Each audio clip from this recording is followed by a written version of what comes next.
Assalamualaikum warahmatullahi wabarakatuh. Coba tebak siapa lurah atau kepala desa yang paling terkenal di Indonesia atau paling disebut-sebut pada hari-hari ini atau pekan ini? Ya, siapa lagi kalau bukan Asin bin Asip, lurah desa Kohot, Kecamatan Paku Haji, Tangerang. Namanya Asin bin Asip. Asin, jadi kita ingat apa? Tarsin ya. Ya, siapa namanya pegawai desa Kohot yang tampil di ILC TV One bareng sama Pak Khalid yang dimoderatori oleh Pak Karni Ilyas itu. Lurahnya namanya Asin bin Asip, sedangkan pegawai desa namanya Tarsin, nggak tahu bin siapa. Saya browsing, terus saya menemukan channel YouTube Kohot TV. Boleh jadi Kohot TV adalah channel YouTube milik pemerintah desa Kohot. Isinya tidak jauh berita tentang desa Kohot, kegiatan dan aktivitas Pak Lurah, dan sebagainya, bahkan mau menikahkan anaknya besok. Dan saya juga menemukan tentang sebuah konten pemberitaan mengenai pengacara atau kuasa hukum Bapak Lurah. Ternyata Pak Lurah Asin bin Asip ini sadar hukum. Mungkin ia tahu bahwa bakal terjadi di kemudian hari aduan-aduan tentang dirinya, tudingan-tudingan dan tuduhan-tuduhan. Yang terbaru, Susno Duaji, mantan Kabaris-Krim Polri, juga menyampaikan tuduhan dan tudingan kepada Pak Lurah ini. Tidak cuma Pak Susno Duaji, banyak sekali tokoh-tokoh yang lain. Ada pengacara namanya Ahmad Yani, kemudian sejumlah tokoh seperti siapa, Said Didu dan sebagainya, banyak sekali yang menuding bahwa Lurah Kohot ini terlibat kasus tanah dan pagar laut dan sebagainya, dan banyak lagi lainnya.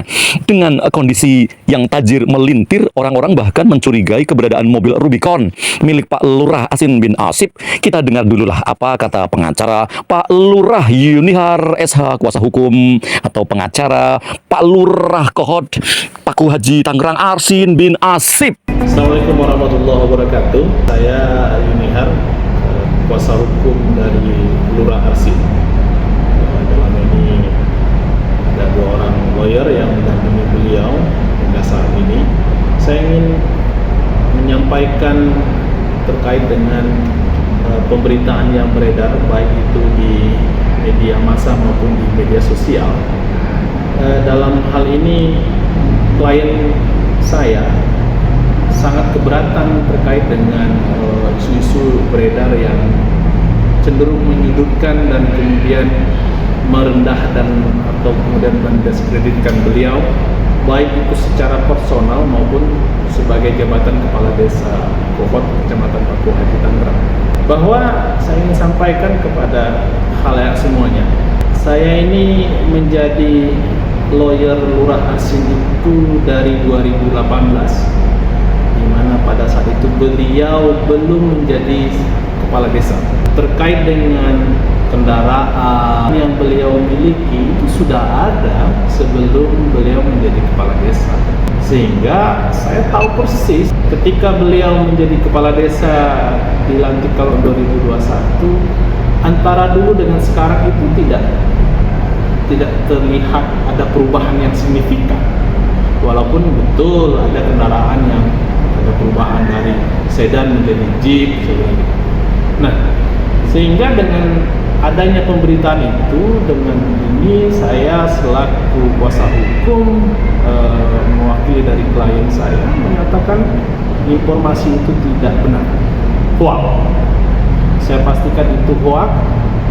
Setiap informasi yang mengandung unsur pencemaran nama baik, fitnah yang tersebar melalui media, tentu ada akibat hukumnya. Jika itu melanggar hukum, tentu kami akan lakukan upaya hukum dan kami akan laporkan siapa saja oknum-oknum yang menyebarkan informasi bohong itu. Kalau kemudian dilakukan oleh teman-teman jurnalis, tentu kaedah-kaedah jurnalis itulah yang kami lakukan. Kami akan laporkan ke Dewan Pers. Saya kira karena kita berada di negara hukum, maka segala sesuatu kita harus berpijakan kepada hukum, termasuk juga mempertanggungjawabkan seluruh informasi yang disampaikan di muka umum. Saya kira itu tanggapan dan kemudian pernyataan dari klien saya perihal dengan pemberitaan yang ada saat ini. Yang berikutnya adalah bahwa Bapak Arsin ini sebelum beliau menjadi kepala desa sangat dekat dengan masyarakat. Beliau seringkali membantu masyarakat yang kesulitan, yang sedang mengalami musibah. Beliau hadir di tengah-tengah masyarakat. Karena kedermawanan beliau itulah kemudian beliau terpilih menjadi kepala desa.